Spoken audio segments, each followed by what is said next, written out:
Welcome to another episode of this thing called podcast. If this is your first time joining, I'm KJ, your host, and today I am here to talk to you about attraction. We're going to have a good episode, so sit back, relax. I am ready to get into it with you.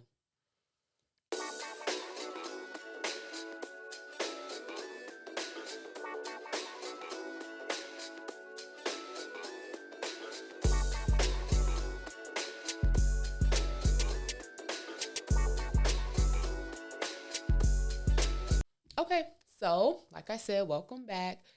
Another week, another Friday, you guys. We are here. Let's get it cracking. Now, first and foremost, I did not say this last week. I did have a special guest with me. If you didn't check it out, go watch my last week's episode with David Blue. But your girl is straight. Yes, your girl went straight, you guys, a couple weeks ago.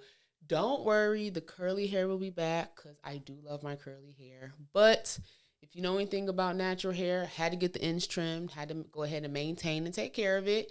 But you're going to see it for a couple weeks, you guys. So I'm going to be honest, it's a little different for me. I'm used to having the curly hair.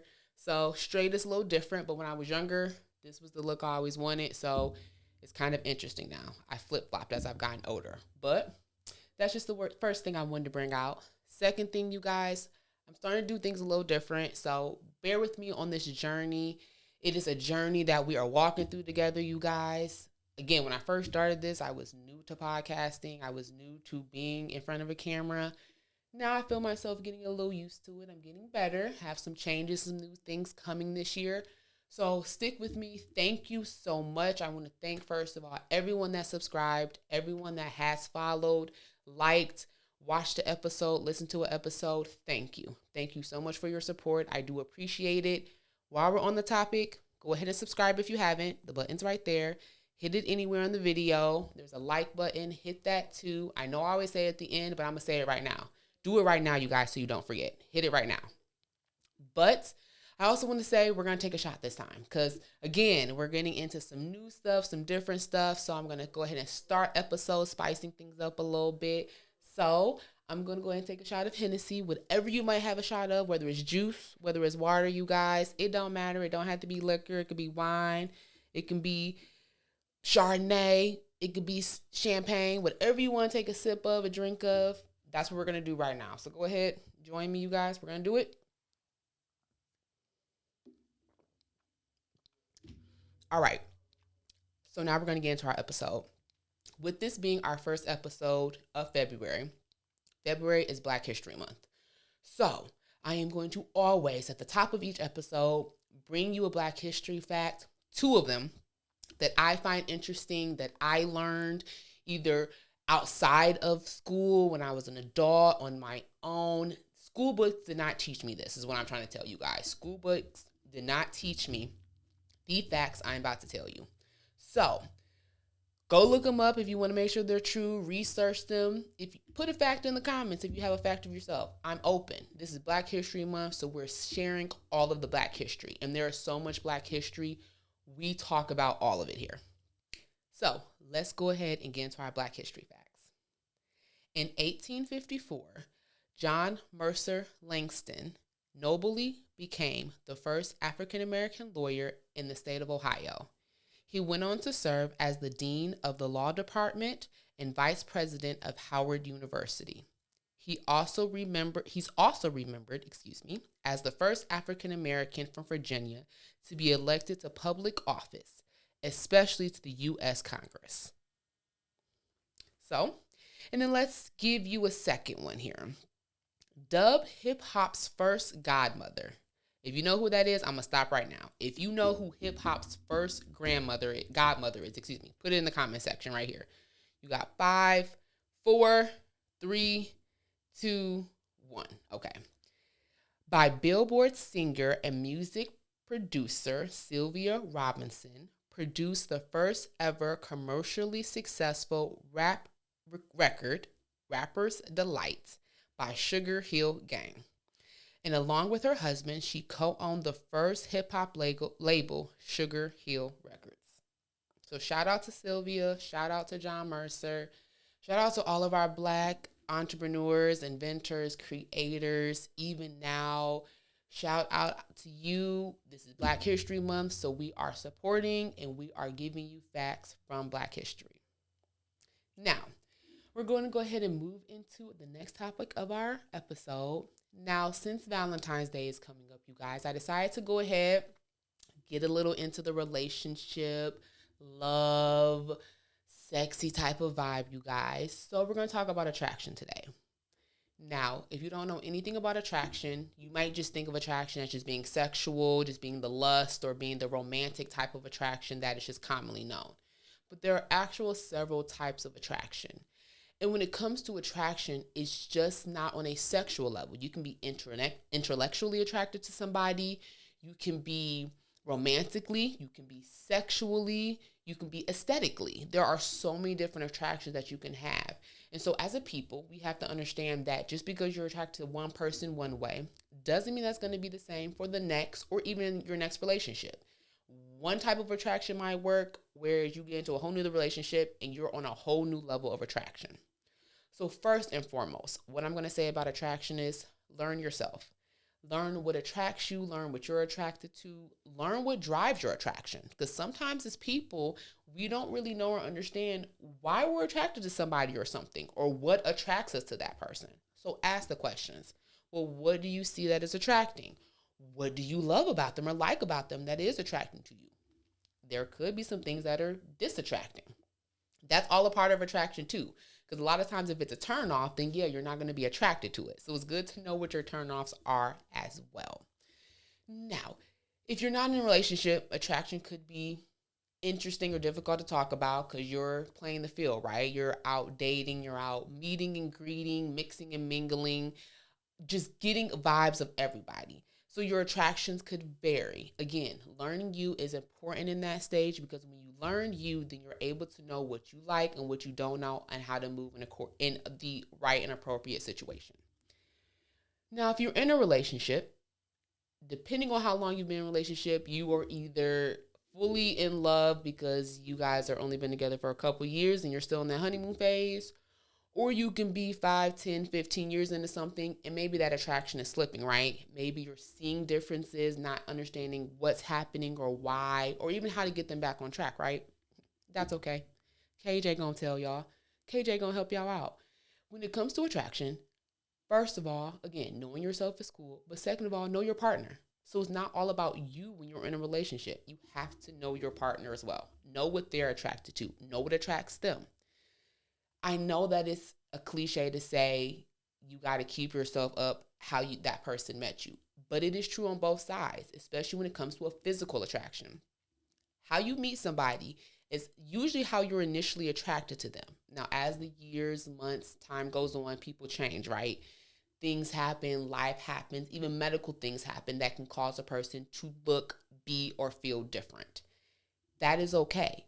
That means that your attraction can adjust to that too, right? If there is true love there, then it's all about changing and growing together with your attraction. And that is what's key in relationships, not just growing together as people, but even in your attraction, because as your attraction shifts, so can your partner's attraction shift as well.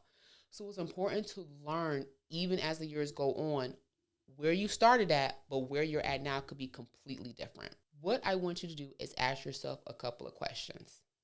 Ask yourself, how much time do you guys really spend together as a couple?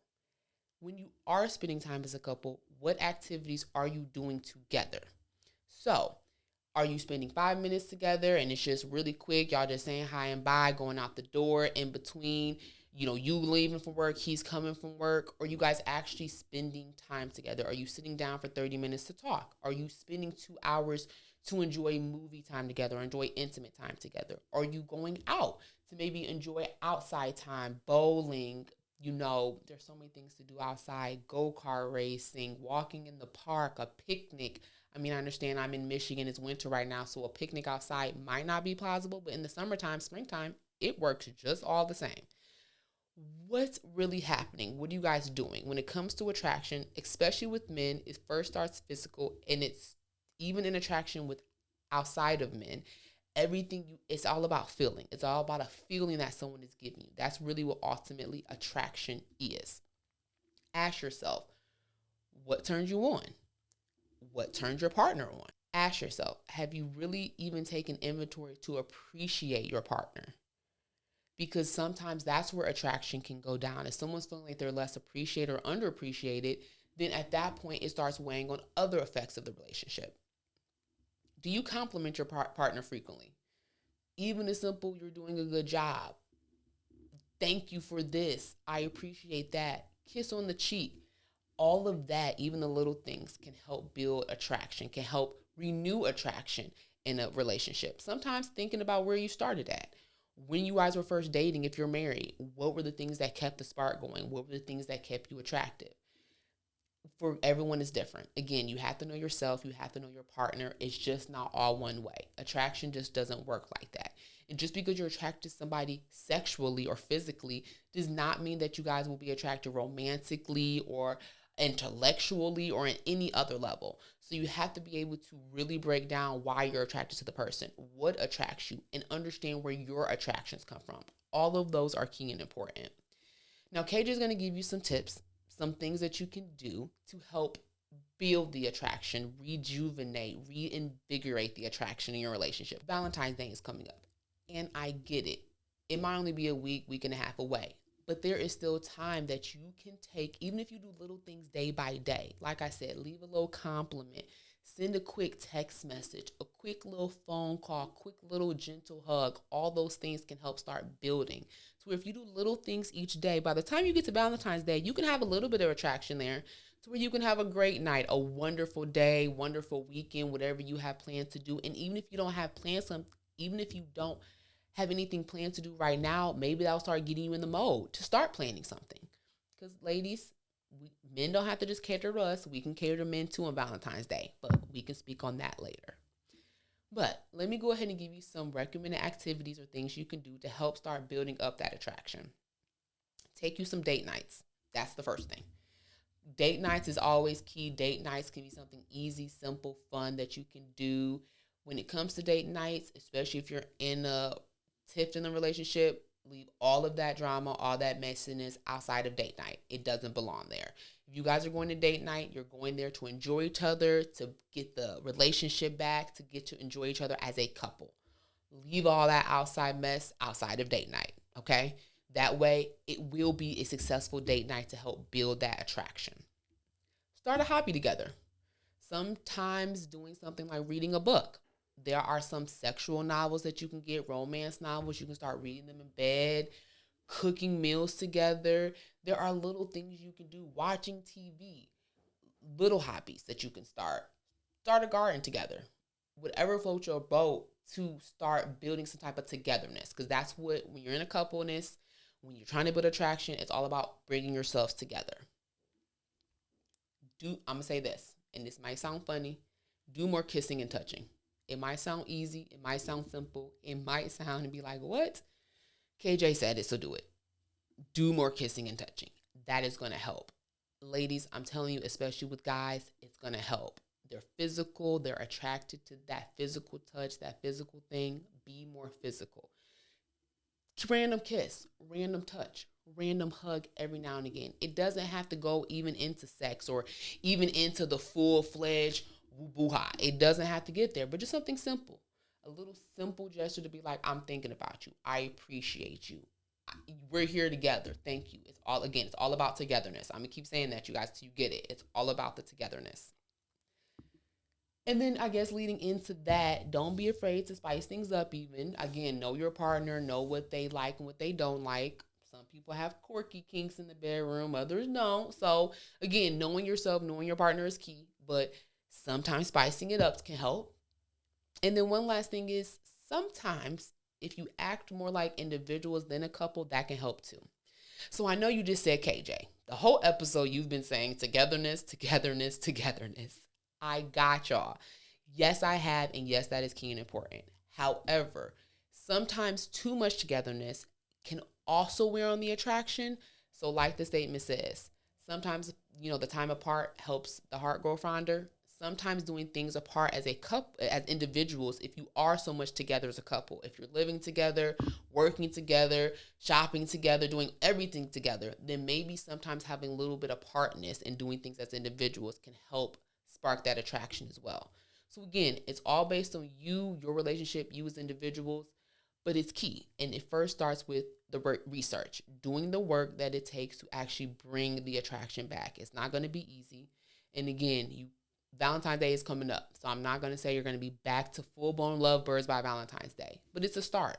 And it's a start to then if you keep going even after Valentine's Day, then it will keep going and that attraction will keep building to where you can be like teenagers again and you're in your 40s. I mean, it happens. It is possible, but it takes work. It takes time just like everything else. Okay, you guys, that is the end of our episode. Thank you so much for joining me this week. Again, we're here every Friday. I know I told you at the beginning, but if you haven't done already, remember to subscribe, remember to like, remember to share, remember to tell your friend about it, your best friend, your auntie, your grandmother, everybody. Tell everybody about it. When you're at Walmart, tell them about it. When you're in the car wash, tell them about it. When you're at the grocery store, tell the cashier about it. Just spread the word about this thing called podcast. Next week, I'm going to bring you a special episode. So please remember to subscribe so you can get the notification when I drop next week because it is going to be the Valentine's Day episode. I know you feel like they ain't really with you. I know you feel like they ain't really with you. Got you feeling they ain't really with you. Yeah, you feel like they ain't really